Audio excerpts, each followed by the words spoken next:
300 people were watching. My white dress was perfect. The flowers were perfect.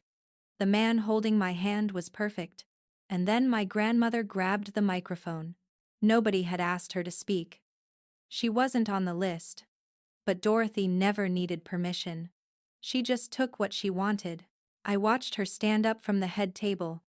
Watched her smooth down her jacket like she was about to give a business presentation. Watched her tap the microphone twice. And I knew.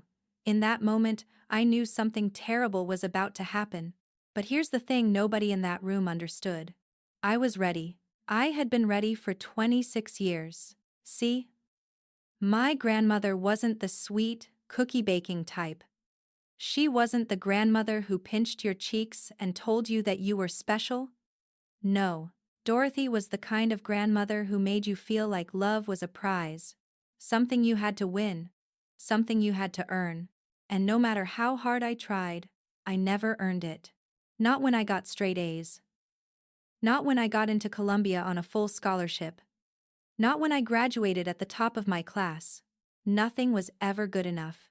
But standing there at my wedding, watching her walk toward that microphone, I realized something important. I was done trying. The room got quiet. 300 faces turned toward her.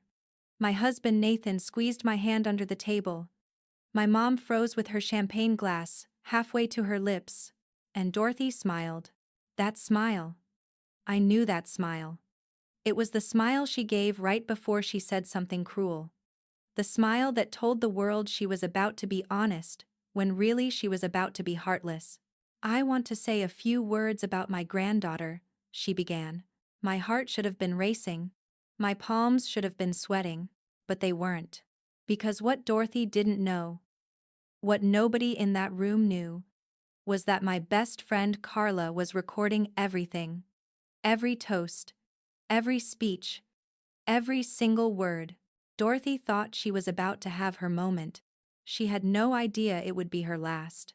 Let me take you back.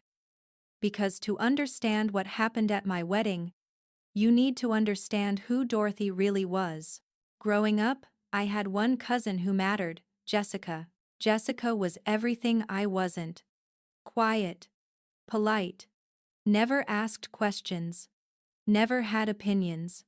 She just smiled and nodded and did whatever the adults told her to do. Dorothy loved that. She paid for Jessica's college. All 4 years. Just wrote the checks like it was nothing.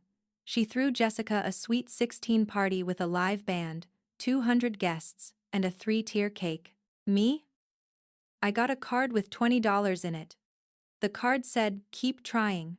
That was Dorothy's way. Everything was conditional. Everything had strings. When I was 12, I won my school's science fair. First place. I was so excited. I ran home with my trophy, burst through the door, and showed it to everyone. My mom hugged me. My dad said he was proud. Dorothy looked at the trophy, then looked at me, and said, I was 12. That trophy sat in my room for years. Every time I looked at it, I heard her voice. Let's see if you can win something that actually matters. So I tried harder. When I was 16, I made the varsity volleyball team. Dorothy said, Sports won't pay your bills. When I was 18, I got accepted to Columbia with a full academic scholarship. Dorothy said, Book smart doesn't mean life smart. Let's see if you can actually finish something. When I was 22, I graduated top of my class, Dorothy said. Degrees don't make you successful. Jessica already has a real job. No matter what I did, it was never enough. There was always a comment, always a qualifier, always something to remind me that I wasn't the favorite. And the worst part? Nobody ever said anything. My mom would hear these comments and stay silent. My dad would suddenly need to check on something in the garage. My aunt would change the subject. Everyone just let it happen. Dorothy was the matriarch, the head of the family. And nobody challenged her. Not even when she made a 12-year-old girl cry over a science trophy. Not even when she told a teenager that her accomplishments didn't matter. Not even when she made me feel like I was fundamentally unlovable. That was the pattern. Dorothy would say something cruel. Everyone would pretend it didn't happen, and life would go on. Until it didn't. I met Nathan at a coffee shop. I know. It sounds like a movie. But it's true. I was 24, working my first real job, and running on 3 hours of sleep. I ordered my coffee, turned around too fast, and ran straight into him. Hot coffee, white shirt. Complete disaster. I started apologizing immediately. Words just falling out of my mouth. I'm so sorry. Oh my God, I'm such an idiot. I'll pay for dry cleaning. I'm so sorry. And he laughed. Not in a mean way, not like he was annoyed. He just laughed and said, I was looking for an excuse to take this shirt off anyway. It's ugly. It wasn't ugly. It was a nice shirt. But something about the way he said it, the way he didn't make me feel stupid or clumsy or like a burden, made me stop and look at him. Really look. He had kind eyes. That's the first thing I noticed. Kind eyes and an easy smile. We talked for an hour. Then two. He missed a meeting. I was late getting back to work. Neither of us cared. By the end of that first conversation, I knew something was different. Nathan didn't make me prove myself. He didn't have a scorecard. He didn't make me feel like I had to earn his attention. He just liked me, simple as that. When I told him about my family, about Dorothy, about the years of feeling like I wasn't enough, he listened. He didn't interrupt. He didn't try to fix it or tell me I was overreacting. He just said, "You deserve better than that." 4 words. That's all it took. Because nobody had ever said that to me before. Not once in 24 years had anyone looked at the way Dorothy treated me and said, "That's wrong. You deserve better." We got engaged 2 years later. When Dorothy found out, she pulled my mom aside at a family dinner and asked if I was pregnant. Why else would someone marry her this fast? I heard every word. I was standing in the hallway, just out of sight. My mom laughed nervously and said, "No, Mom.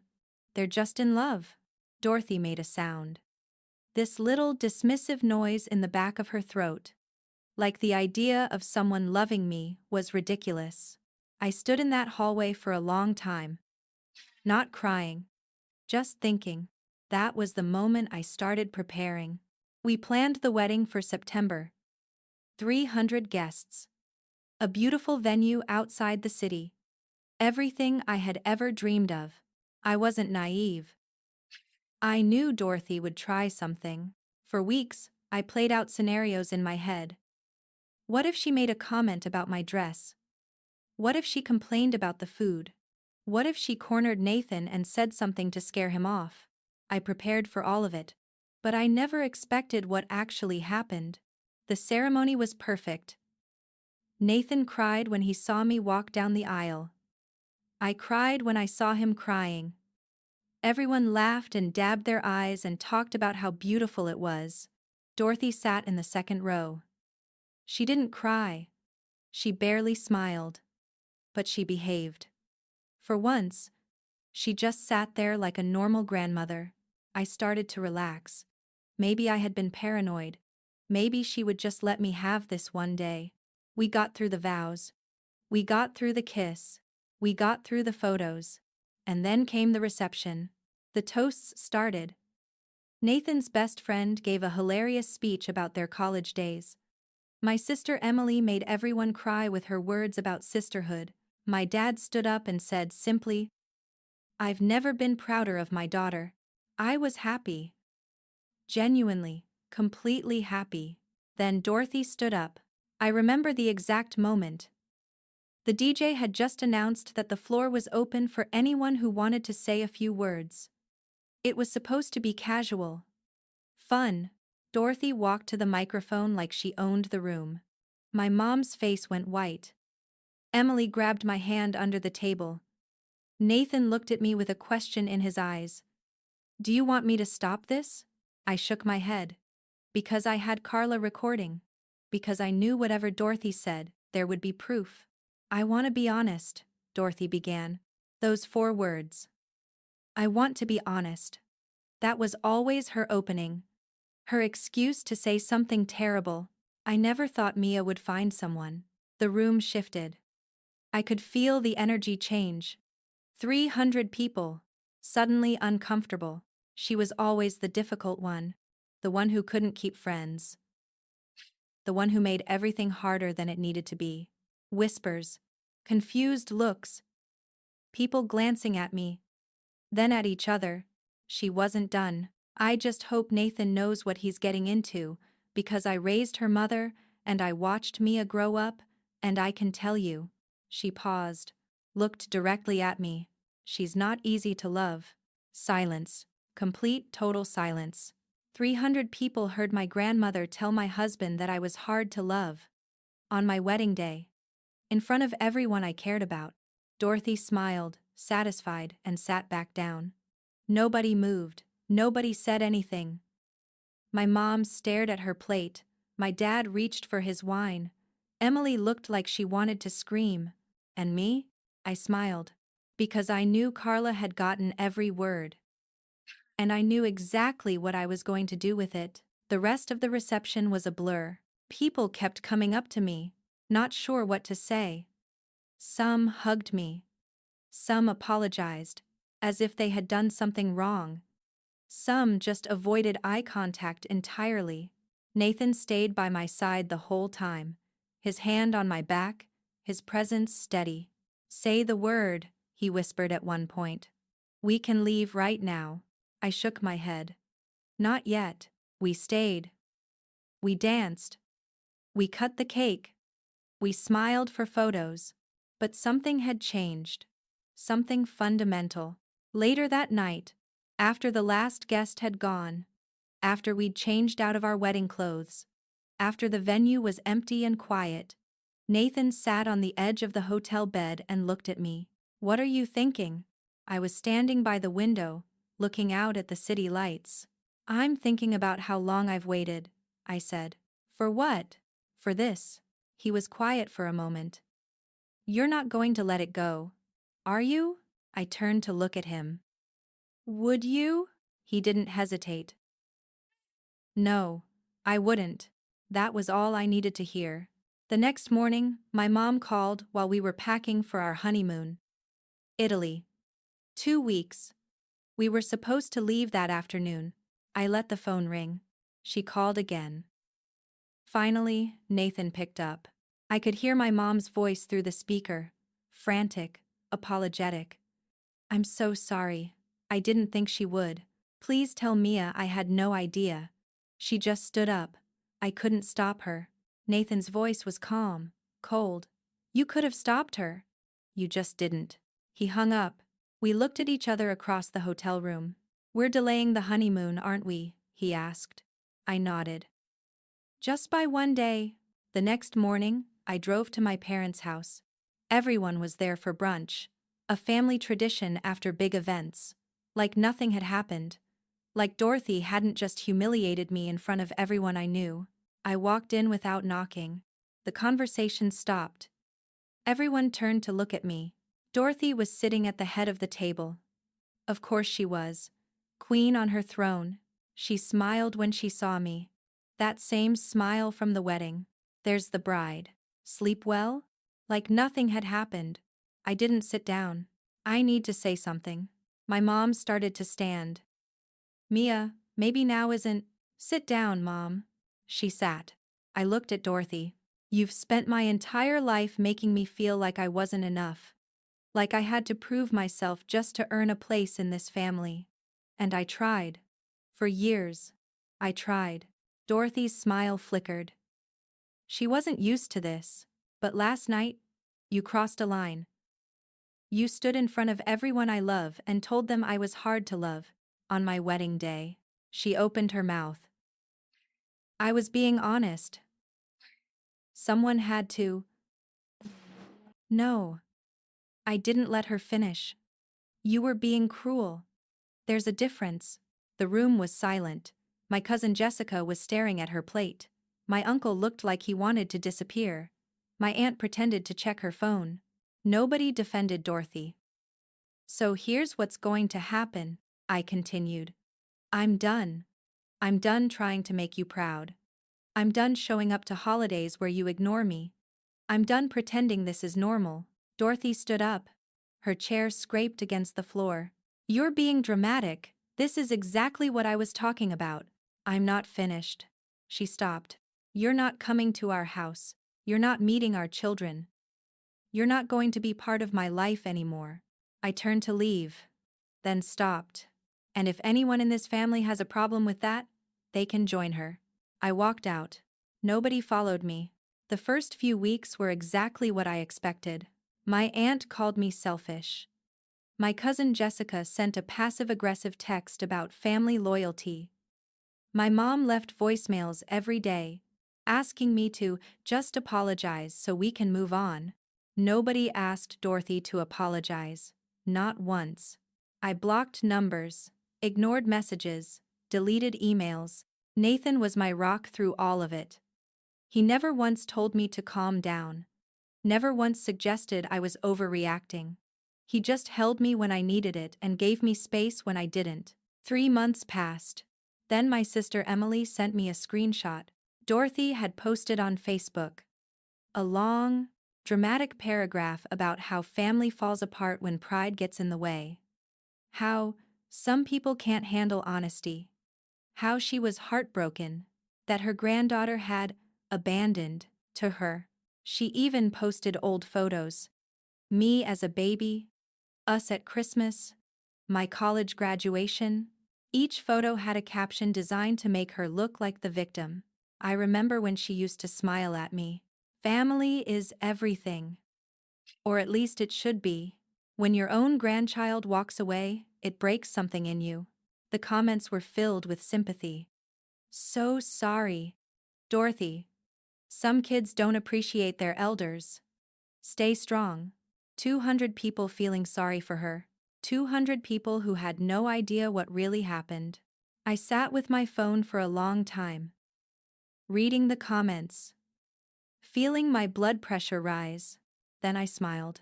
Because I had something Dorothy didn't know about. I had the video.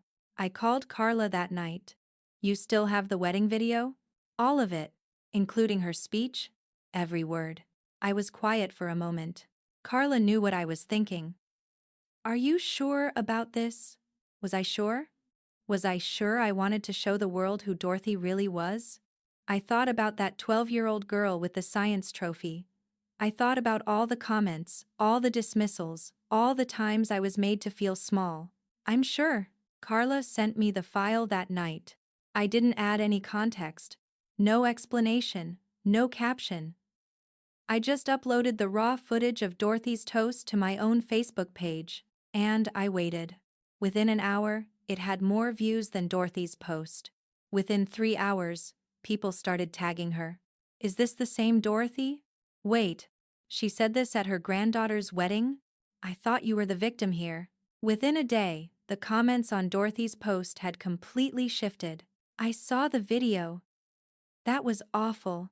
How could you say that to your own grandchild? You should be ashamed. Dorothy deleted her post, made her profile private, stopped responding to messages. But it was too late. The video had been shared, downloaded, reposted. She couldn't erase it. For the first time in her life, Dorothy couldn't control the narrative. And I didn't feel guilty. Not even for a second. A week later, my mom called. She actually called, not texted, called. I almost didn't answer. But something made me pick up. Her voice was quiet, tired.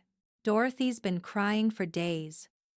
I let those words hang in the air. She ruined mine first, I said. I just let people see it. My mom was silent for a long time. I could hear her breathing on the other end. I should have stopped her, she finally said. At the wedding. I should have said something. I closed my eyes. 26 years. 26 years of waiting for my mother to stand up for me, to protect me, to choose me. Yeah, I said. You should have. I'm sorry, Mia, her voice cracked. I'm so sorry. It wasn't enough. Not yet. Maybe not ever. But it was a start. I need time, I told her. I understand. We hung up. That night, Nathan found me sitting on the back porch, staring at nothing. You okay? He asked, sitting down beside me. I don't know, I admitted. I thought I'd feel better. I thought once everyone knew the truth, once she couldn't hide anymore, I'd feel free. And you don't? I thought about it. I feel tired, I said. Tired of being angry. Tired of proving myself. Just tired. Nathan put his arm around me. Then rest, he said. You've been fighting for a long time. Maybe it's okay to stop now. 6 months have passed since the wedding. Dorothy hasn't contacted me, not once. I heard through Emily that she's taking a break from family events and focusing on her health. Translation: she's embarrassed and hiding. My mom and I are slowly rebuilding. She started therapy. Actually apologized to Nathan for not defending us. She's trying. My dad still doesn't fully understand. He probably never will. But he's stopped pushing me to forgive. Jessica unfollowed me on everything. I didn't notice for weeks. And me? I'm pregnant. 4 months along. We found out right after our actual honeymoon. The one we took after everything settled down. Last weekend, Nathan and I painted the nursery. Soft yellow walls, white furniture, a little mobile with stars hanging over the crib. While we were painting, Nathan stopped and looked at me. Our kid is never going to feel like they have to earn love, he said. I put down my brush. No, I agreed, they won't. We stood there for a moment, surrounded by paint cans and drop cloths and the beginnings of something new. Do you think Dorothy knows? Nathan asked. About the baby? I shrugged. Probably. Small town. Word gets around. Do you think she'll try to reach out? I thought about it. Really thought. Maybe. Probably. And if she does? I looked at the yellow walls. At the room we were building for our child. At the life we were creating together. Then she'll learn what I learned a long time ago, I said. What's that? I smiled. Love isn't something you earn. It's something you give. And if you can't give it freely, you don't deserve to receive it. I used to think standing up for yourself meant being loud, making a scene, fighting back in the moment. But I've learned something different. Sometimes, standing up for yourself is quiet. It's setting a boundary and not apologizing for it. It's walking away from people who hurt you, even when everyone tells you to stay. It's knowing your worth. Even when the people who should love you the most try to make you feel worthless. My grandmother spent 26 years making me feel like I wasn't enough. Like I was too difficult, too opinionated, too hard to love. And for a long time, I believed her. But here's the truth I wish I had known sooner. The people who make you feel like you have to earn their love? They're the ones who aren't capable of giving it. Dorothy didn't reject me because I was unlovable. She rejected me because she didn't know how to love without conditions, without control, without keeping score. That's her problem, not mine. And it took me 26 years, one wedding, and one viral video to finally understand that. If you're watching this and you have someone in your life like Dorothy, someone who makes you feel small, someone who makes love feel like a competition you can never win, I want you to know something. You deserve better. You deserve love that doesn't come with conditions. You deserve people who celebrate you, not people who tear you down. You deserve to be surrounded by those who lift you up, not those who make you feel like you'll never be enough. And if the people in your life can't give you that, it's okay to walk away. It's okay to choose yourself.